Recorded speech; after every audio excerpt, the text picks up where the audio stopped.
અરવલ્લી જિલ્લામાં સ્થાનિક સ્વરાજ્યની ચૂંટણીઓ ચાલી રહી છે ત્યારે ઉભરણ જિલ્લા પંચાયત અને રંભોડા તાલુકા પંચાયતના ભાજપ ઉમેદવાર અને કોંગ્રેસના ઉમેદવારો વચ્ચે જામ્યો છે ખરાખરીનો ખેલ।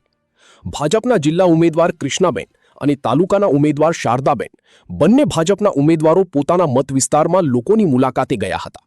ત્યારે પૂર્વ ધારાસભ્ય ભીખીબેન અને ભાજપના મહામંત્રી હીરાભાઈ બારિયા અને પૂર્વે જિલ્લા સદસ્ય રમીલાબેન અને ગામના આગેવાનો અને કાર્યકર્તાઓ સાથે વાતચીત કરી જીત માટેનો સંકલ્પ કર્યો હતો।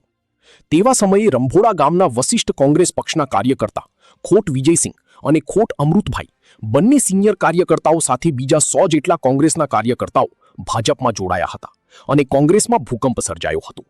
બીજી બાજુ ફોસારેલ ગામના મનોજભાઈ તથા કાંતિભાઈ શૈલેષભાઈ તેમના સાથે પણ ઓછામાં ઓછા 50 જેટલા કોંગ્રેસ કાર્યકર્તાઓ ભાજપમાં જોડાયા હતા અને કોંગ્રેસના બધા જ કાર્યકર્તાઓ ભાજપના ઉમેદવારોની જીત અપાવવા માટે ઉમેદવારોને હાથમાં શ્રીફળ આપીને જીત અપાવવા માટે સંકલ્પ લીધો હતો। ઓછામાં ઓછા 150 જેટલા કોંગ્રેસના કાર્યકર્તાઓ ભાજપમાં જોડાતા કોંગ્રેસમાં ઉથલપાથલ સર્જાઈ રહી છે। Bureau chief Imran Pira, Aravalli.